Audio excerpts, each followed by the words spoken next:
Hello dear students, welcome to fourth part of the video solid state.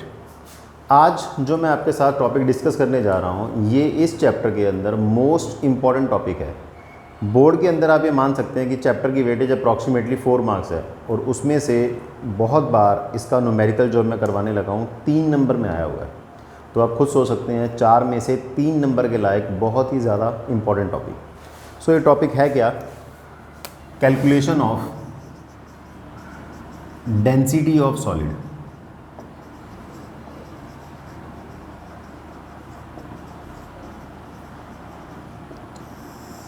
तो इसको आप कैसे सॉल्व कर सकते हैं?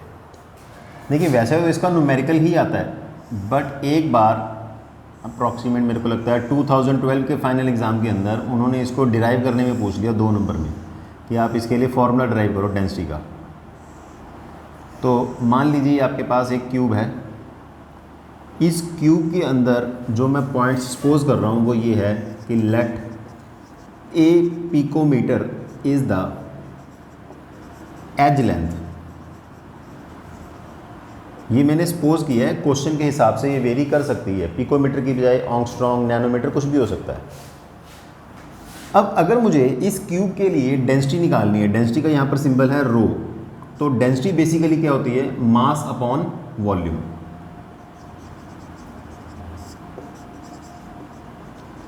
तो मैं यहाँ से 2 टर्म्स निकालता हूँ, एक तो वॉल्यूम, वॉल्यूम में जो आपके पास फिगर है वो क्या है? क्यूब। तो volume of cube, volume of cube is side का क्यूब।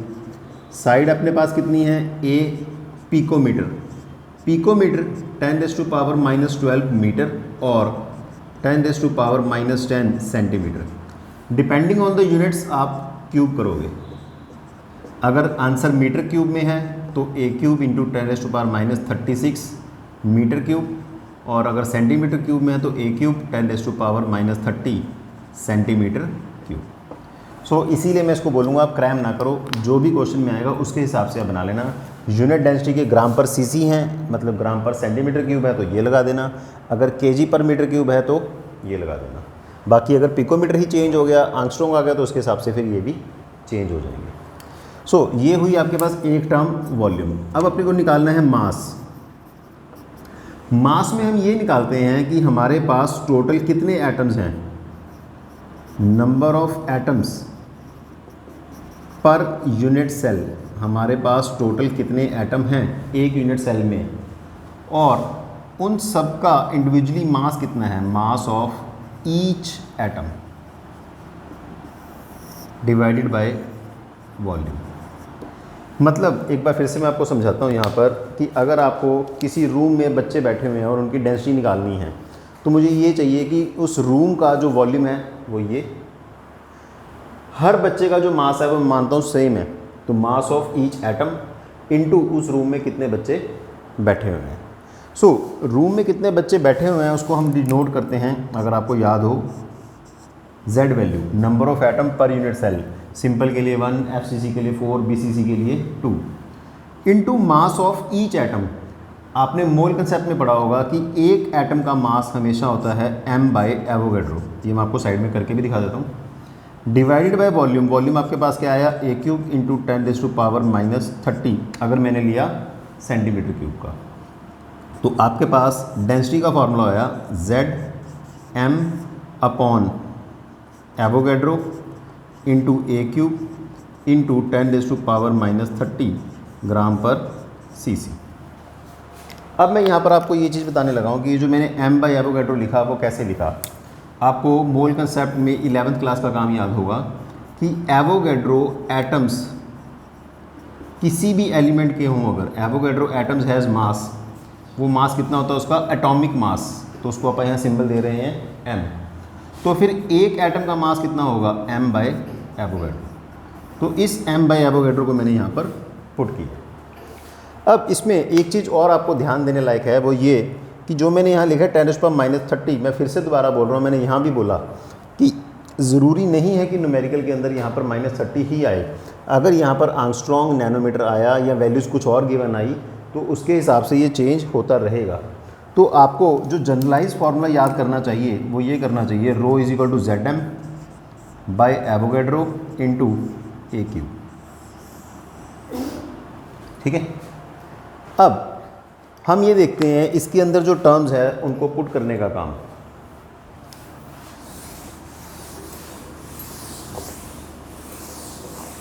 इसके न्यूमेरिकल करने से पहले आपको 2-3 पॉइंट्स है जो याद होने चाहिए। जैसे कि अगर मैं कहूँ सिंपल, FCC और BCC। सिंपल के लिए Z वैल्यू थी 1, FCC के लिए Z वैल्यू थी 4, BCC के लिए Z वैल्यू थी 2। एक तो आपको ये याद रखना है। सिंपल के लिए एक आपको मैंने डेरिवेशन करवाई थी पैकिंग एफिशिएंसी के अंदर, 4R is 2A, 4R is equal to √2A, 4R is equal to √3A। So एक तो ये याद रखना है आपको। इसके अलावा आपको ये याद रखना है कि अगर आपके पास NaCl स्ट्रक्चर आया, इन NaCl structure Z value is 4 and उसका जो इंटर आयनिक डिस्टेंस है, इंटर आयनिक डिस्टेंस मतलब RNa पॉजिटिव और RCl नेगेटिव का डिस्टेंस इज़ A/2। सो ये बहुत इंपॉर्टेंट टर्म है। अगर क्वेश्चन में लिखा आता है NaCl structure then Z is 4 और inter ionic distance means Na positive और Cl नेगेटिव जो क्लोजेस्ट हैं उनका डिस्टेंस साइड का हाफ। अगर मेरे पास है सीजियम क्लोराइड स्ट्रक्चर जिसको कि हम बोलते हैं BCC, अब चाहे ये BCC है, BCC के लिए पर यहाँ पर Z वैल्यू 1 है क्योंकि ये एक आयनिक सॉलिड है और इसके अंदर inter ionic distance caesium positive और Cl नेगेटिव का है √3A/2। इसी तरह ये वैसे कम आता है, जिंक सल्फाइड स्ट्रक्चर अगर आपके पास आए तो इसके लिए भी Z वैल्यू 4 है और इसके लिए Zn2 पॉजिटिव और सल्फाइड का जो डिस्टेंस है दैट इज़ √3/4A। सो ये कुछ पॉइंट्स हैं जो आपको लर्न होने चाहिए ताकि आप इसके न्यूमेरिकल्स सॉल्व कर सकें। सो सिंपल, FCC, BCC ये सब आपने पहले किया हुआ है। ये 3 स्ट्रक्चर्स की डिटेल है बट वो वीडियो में अगर मैं कराऊंगा तो बहुत लंबा हो जाएगा, इसीलिए एक बार आपको कहूँगा कि इनको क्रैम कर सकते हैं, ये यूज़ होंगे न्यूमेरिकल्स के अंदर। अब जो मैं आपको न्यूमेरिकल्स करवाने जा रहा हूँ वो सिंपल NCERT की बुक के अंदर जो न्यूमेरिकल्स दिए हुए हैं वो सॉल्व करके दिखाता हूँ, 2-3 मेन।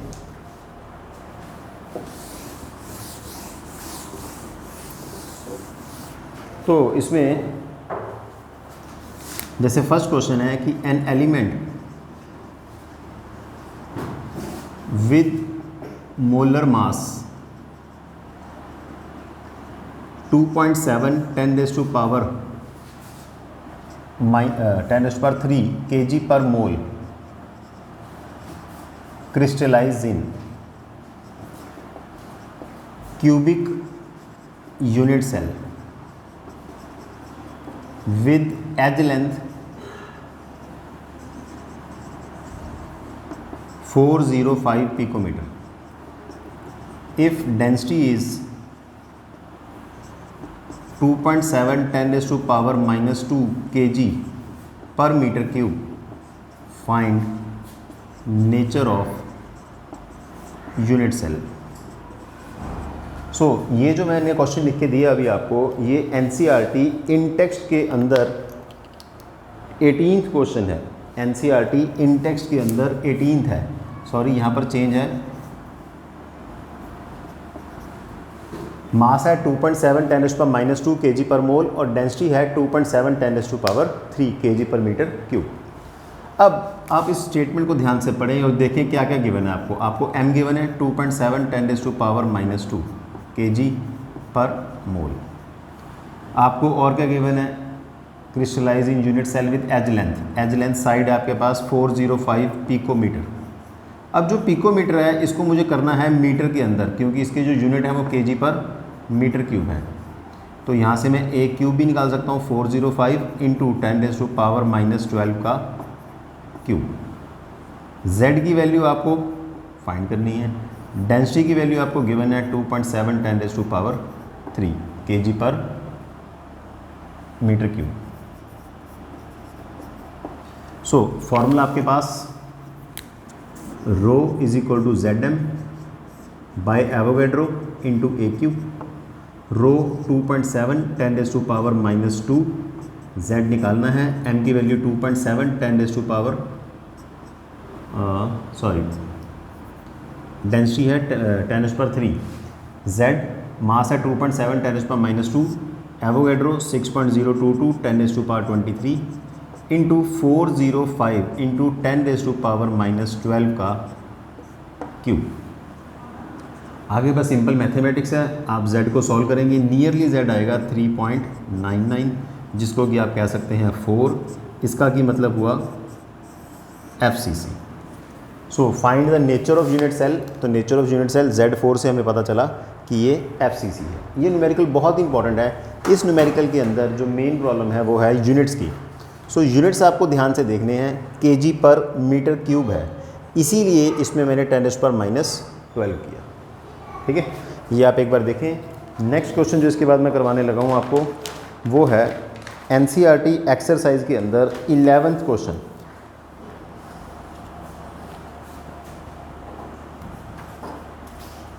क्वेश्चन की स्टेटमेंट है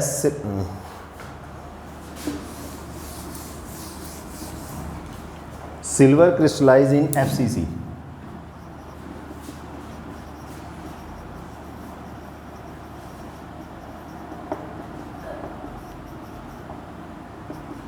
if density of crystal lattice is 10.5 gram per cc and edge length is 4.077 10⁻⁻8 centimeter, find atomic mass of silver। सो ये जो क्वेश्चन है, फिर से रिपीट कर रहा हूँ, NCERT एक्सरसाइज का 11th क्वेश्चन है।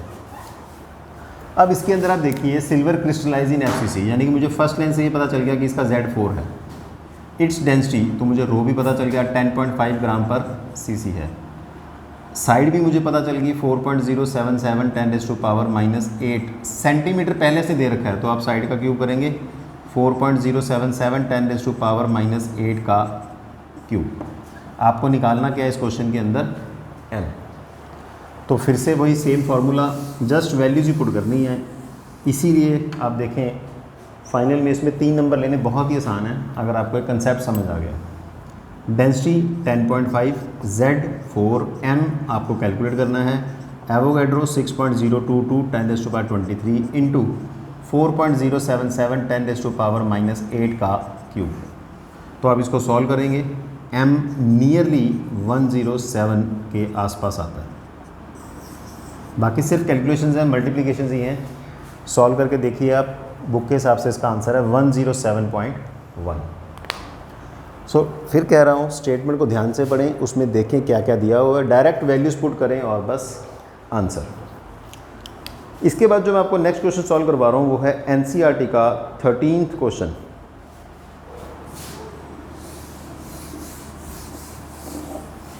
सो इस क्वेश्चन की स्टेटमेंट है niobium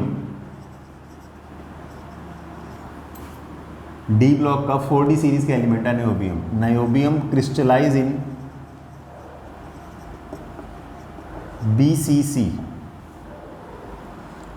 atomic mass 93, density of unit cell is 8.55 gram per cc, find radius of atom। तो अब इस क्वेश्चन के अंदर जो आपको सॉल्व करना है वो देखिए क्या है। डेंसिटी मुझे गिवन है 8.55, Z2 है, मोलर मास एटॉमिक मास 93 है, 6.022 10⁻23 है इंटू ए क्यूब। यहाँ से आपको सॉल्व करेंगे आप, ए क्यूब आएगा 2 × 93 डिवाइड बाय 6.022 10⁻23 साथ में 8.55, और ए को सॉल्व करेंगे नियरली ये 330 पिकोमीटर आता है। आपको बस इसको सॉल्व करना है और ए आएगा आपके पास 330। अब ये तो आपके पास आई एज लेंथ, बट मुझे निकालना क्या है, फाइंड रेडियस। तो इसमें फॉर्मूला लगेगा 4r = √3 है, क्योंकि ये क्या है BCC। 4r is √3 into 330 picometre. So r की वैल्यू आ जाएगी आपके पास √3/4 इंटू 330। सो ये न्यूमेरिकल भी बहुत ही इंपॉर्टेंट था NCERT का 13th। इस न्यूमेरिकल में बस एक ही प्रॉब्लम है थोड़ी सी, वो है कैलकुलेशन। लास्ट टाइप जो मैं आपको करवाने जा रहा हूँ इसके अंदर ये भी काफ़ी इंपॉर्टेंट है और ये भी NCERT का सॉल्व्ड एग्जाम्पल है।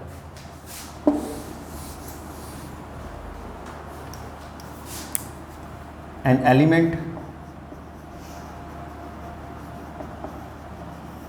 crystallize in BCC with edge length 288 picometer. If density is 7.2 gram per cc, then find number of atoms present in 208 gram of this element. सो ये भी एक काफ़ी इम्पॉर्टेंट टाइप है। इसके अंदर देखिए आपको गिवन क्या क्या है। Z हो गया आपके पास 2 क्योंकि ये BCC है। एज लेंथ साइड है 288 पिकोमीटर, पर डेंसिटी की यूनिट cc है तो मैं यहाँ लगाऊंगा -10। देन आपके पास गिवन है ये जो 208 ग्राम है ये इसका एटॉमिक मास नहीं है, ये इसका गिवन मास है। डेंसिटी आपको गिवन है 7.2 ग्राम पर cc। तो इसको करने के लिए आपको फिर से वो इसी फॉर्मूले के अंदर वैल्यूज पुट करनी है, बट इस बार आपके पास एटॉमिक मास नहीं है। डेंसिटी 7.2 है, Z 2 है, M नहीं है। 6.022 10⁻23 इंटू 288 इंटू 10⁻−10 का क्यूब। अब यहाँ से आप सॉल्व करेंगे M, कैलकुलेशंस आप करके देख लेना। M सॉल्व करेंगे तो M की वैल्यू आएगी नियरली 51 पॉइंट समथिंग आती है, जिसको मैं लिख रहा हूँ 52। इसके बाद सेकंड पार्ट में आप अप्लाई करेंगे मोल कंसेप्ट। मोल कंसेप्ट के अंदर अगर आपको याद हो एक फॉर्मूला लगता था +1 के अंदर, given weight upon atomic mass is equal to given atom by Avogadro. आपको गिवन वेट है 208, मोलर मास नियरली 52, आपको निकालने के हैं एटम्स, और स्टैंडर्ड एटम्स होते हैं कितने हैं एवोगैड्रो, यानी कि इसमें एटम्स का आंसर क्या आएगा 4 एवोगैड्रो, मीन्स 4 इंटू 6.022 10⁻23 एटम्स। सो ये टाइप भी बहुत ही इम्पॉर्टेंट है। इसमें हमने पहले क्या निकाला एटॉमिक मास, और फिर उसके अंदर लगाया 11th का कंसेप्ट मोल कंसेप्ट। सो इस वीडियो के अंदर मैंने 4 न्यूमेरिकल ही कराए हैं और ज़्यादा न्यूमेरिकल करवाने इसमें पॉसिबल नहीं है। आप एक्सरसाइज ट्राई कीजिए NCERT की भी, और जो भी आपके पास बुक है उसकी ट्राई कीजिए। अगर कोई भी प्रॉब्लम आती है तो आप मुझे इनबॉक्स में भेज सकते हैं। Thank you.